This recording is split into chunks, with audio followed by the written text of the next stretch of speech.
Good morning class. आज हम हिंदी काव्य के फर्स्ट चैप्टर कबीरदास की साखी के बाकी के दोहों को पढ़ने वाले हैं।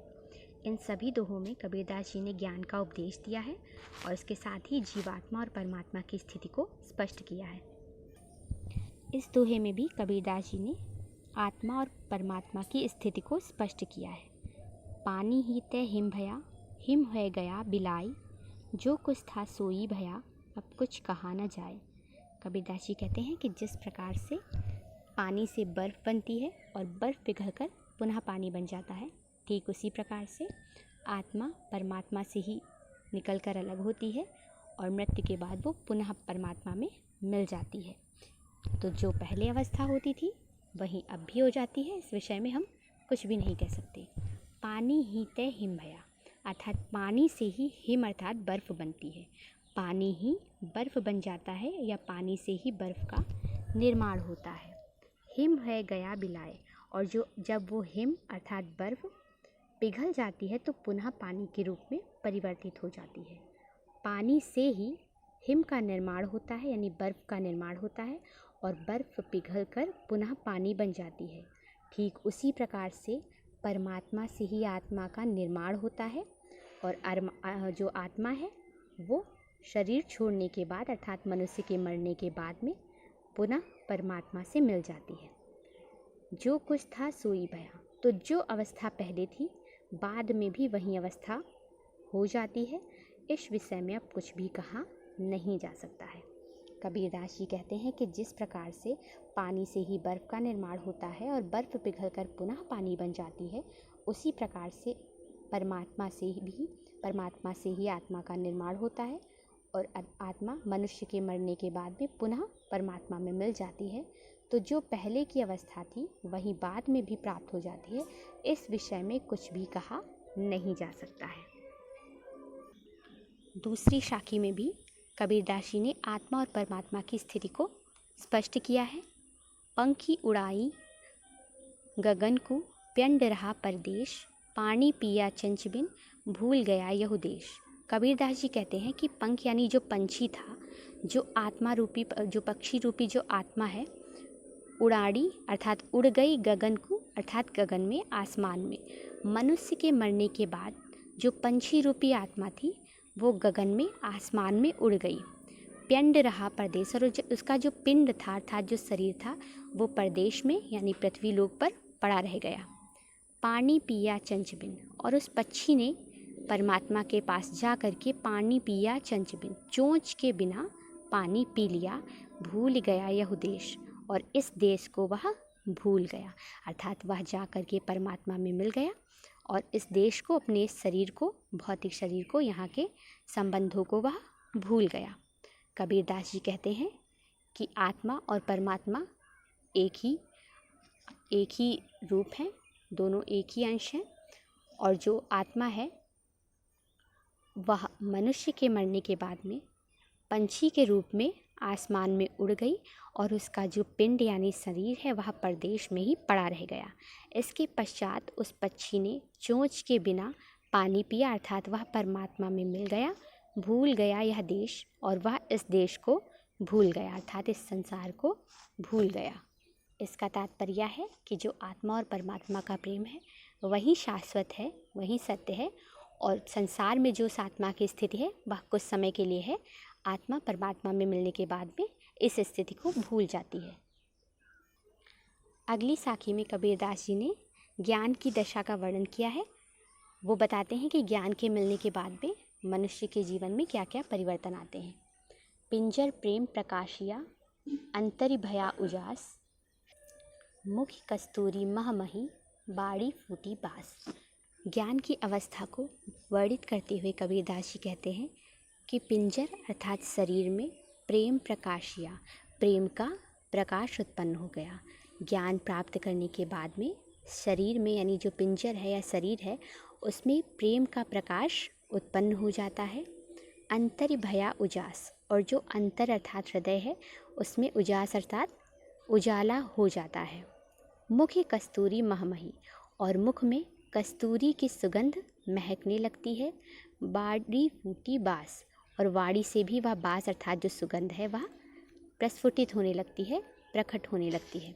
कबीरदास जी कहते हैं कि ज्ञान की अवस्था की प्राप्ति के बाद में शरीर में ईश्वर के प्रति प्रेम का प्रकाश उत्पन्न हो जाता है और अंतर मन में अर्थात हृदय में उजाला हो जाता है।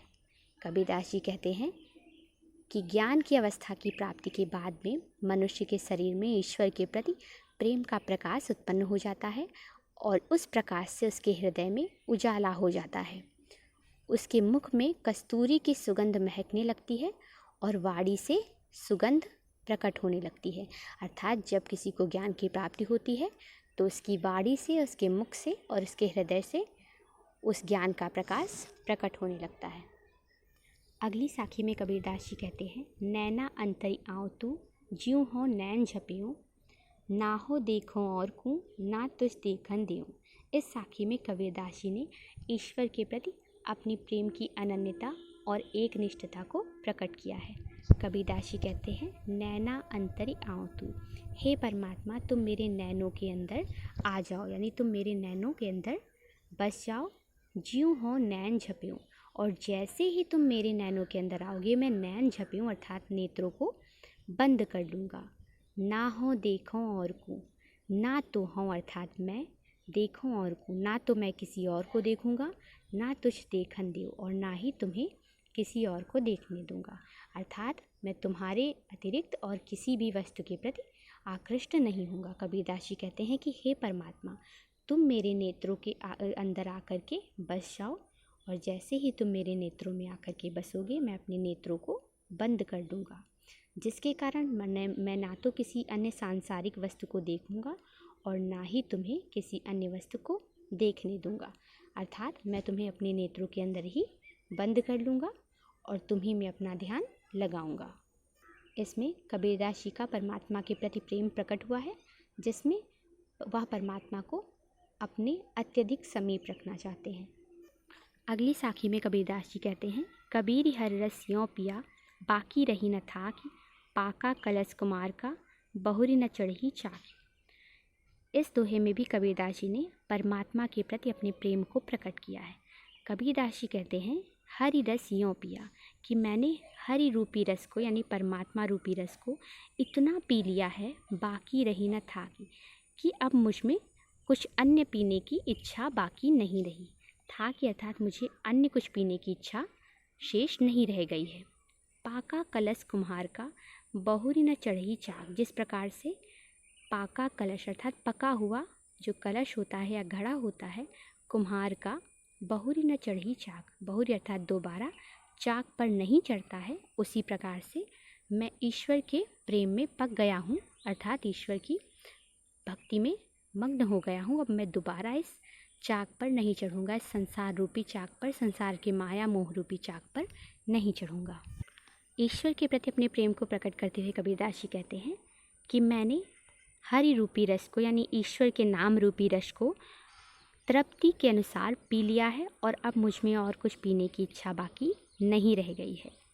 जिस प्रकार से कुम्हार जो होता है वो एक पके हुए कलश को दोबारा चाक पर नहीं चढ़ाता है, उसी प्रकार मैं अपने इस मन को सांसारिक मोह माया रूपी चाक पर दोबारा नहीं चढ़ाऊँगा, क्योंकि मेरा मन जो है वो ईश्वर रूपी अग्नि में पक चुका है। कबीरदास जी कहते हैं कि मैंने ईश्वर के नाम रूपी रस को इतना पी लिया है कि अब मुझ में और कुछ पीने की इच्छा शेष नहीं बची है।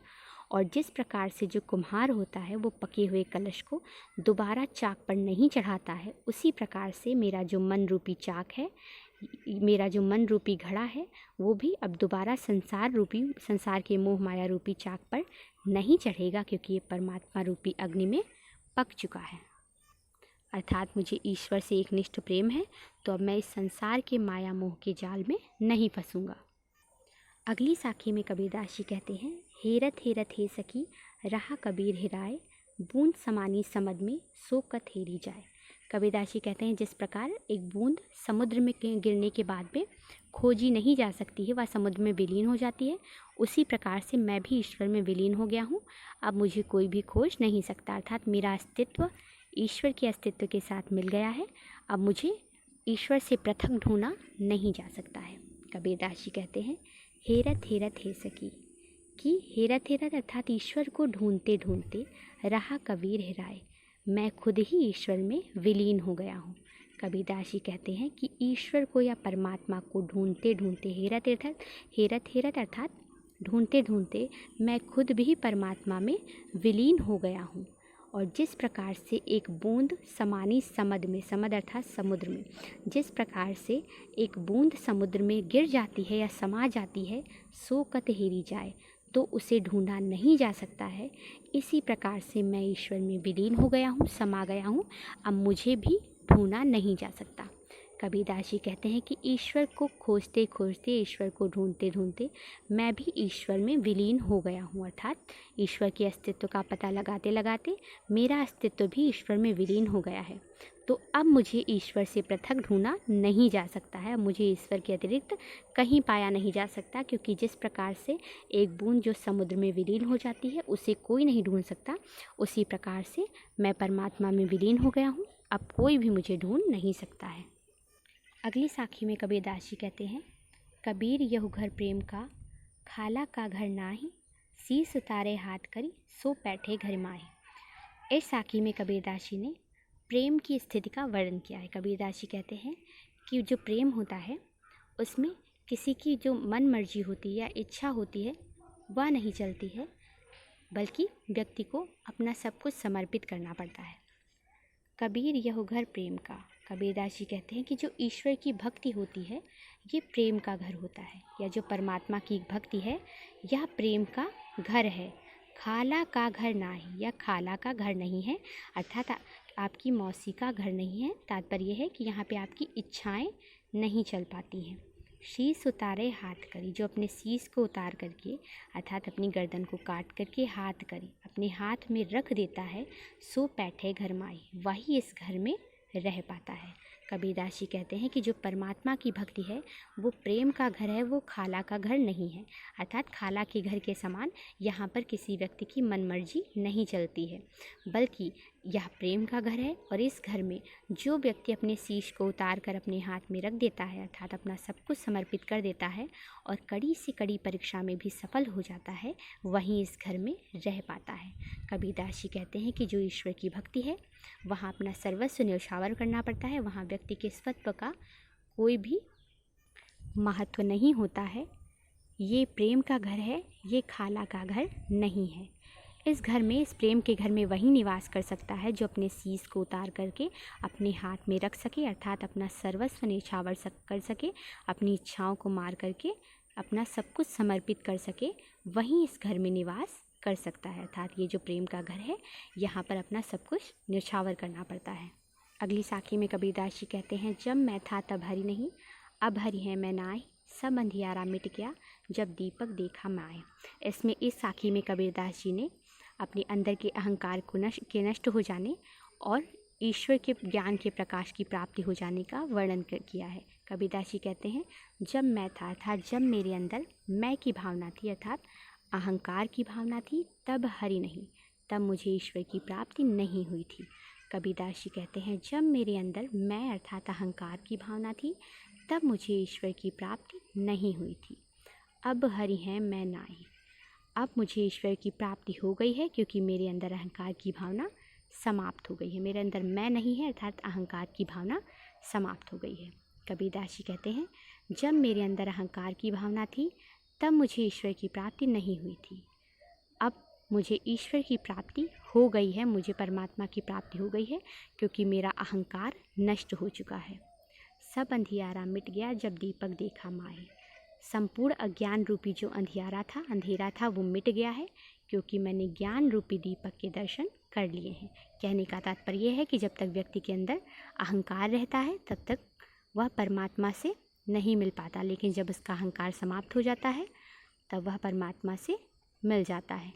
अर्थात जो मन है उसमें एक ही वस्तु निवास कर सकती है, या तो परमात्मा के प्रति प्रेम या फिर अहंकार। कबीरदास जी कहते हैं कि जब मेरे अंदर अहंकार की भावना थी तब मुझे ईश्वर की प्राप्ति नहीं हुई, लेकिन जब मेरा अहंकार नष्ट हो गया तब मुझे ईश्वर की प्राप्ति हो गई है। और जब मैंने ज्ञान रूपी दीपक के दर्शन कर लिए तो मेरा ज्ञान रूपी संपूर्ण अंधियारा भी मिट गया है। अर्थात जब हम ज्ञान का दीपक देख लेते हैं तो हमारे अंदर का जो अंधकार है जो अज्ञान है वो समाप्त हो जाता है।